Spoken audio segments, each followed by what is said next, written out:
These are the new Google Pixel 3 phones. This is the third generation of smartphones made by Google under the Pixel brand, and it's pretty much the most optimized version of Android that you can get on a smartphone. We had the opportunity to get some hands-on time with the new Pixel 3 phones before they were announced. Here's what you need to know. The first thing you're going to notice about the new Pixel 3 is that it appears to have the same dual-tone construction as last year's Pixel 2.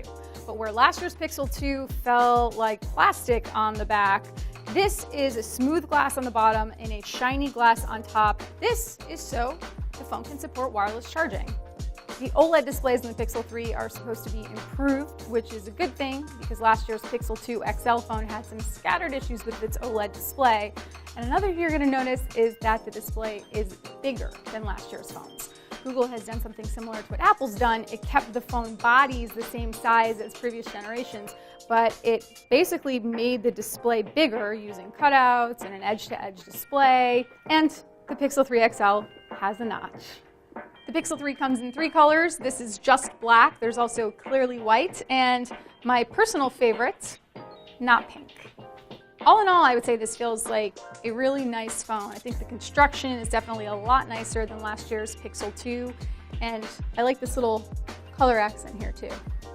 Some other things that are new about the Pixel 3. The phones are running on a Qualcomm Snapdragon 845 processor, which is a bump up from last year's Snapdragon 835 processor. They're shipping with a brand new mobile security chip, which Google is calling Titan M.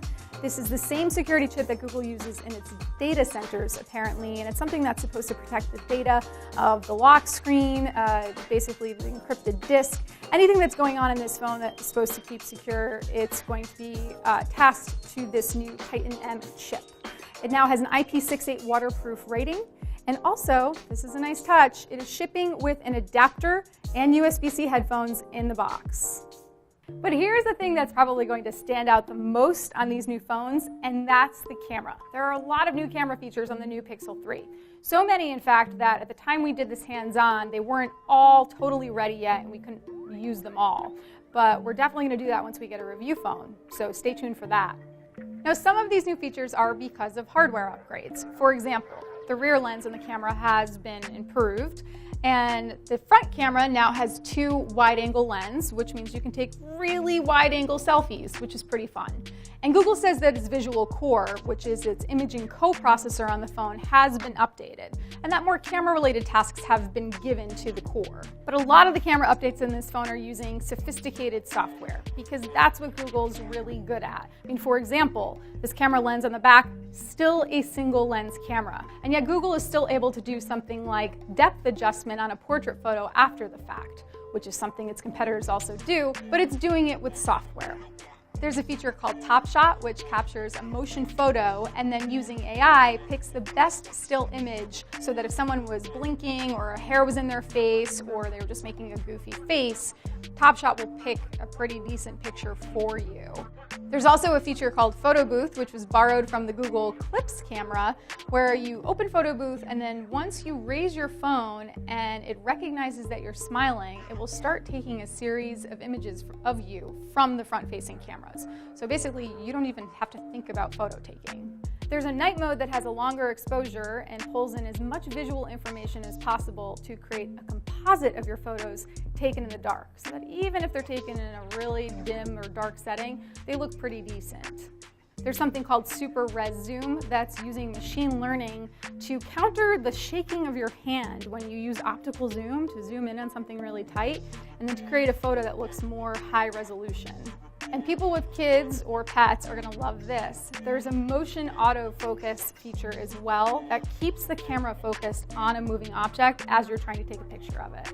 Basically, Google is using a lot of AI and machine learning to make your photos look as good as possible, even when you're moving or your subject is moving or you're taking a photo in the dark, or even when you don't feel like manually taking the photo at all. It's a very Google approach to improving a phone's camera functions. Another really interesting feature that's launching with the Pixel 3 is that Google will screen your calls for you. It's called Call Screen. Hi, the person you're calling is using a screening service and will get a copy of this conversation.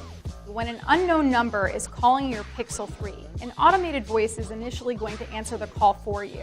And then it will show you a bunch of options at the bottom of the screen here to basically take you through a conversation with the person who is calling and make them explain why they're calling. This is a great idea if it's a spam call, because if someone says, you want a cruise, or you're late on your mortgage, or something like that, you can just reject the call. You'll see it in a transcription.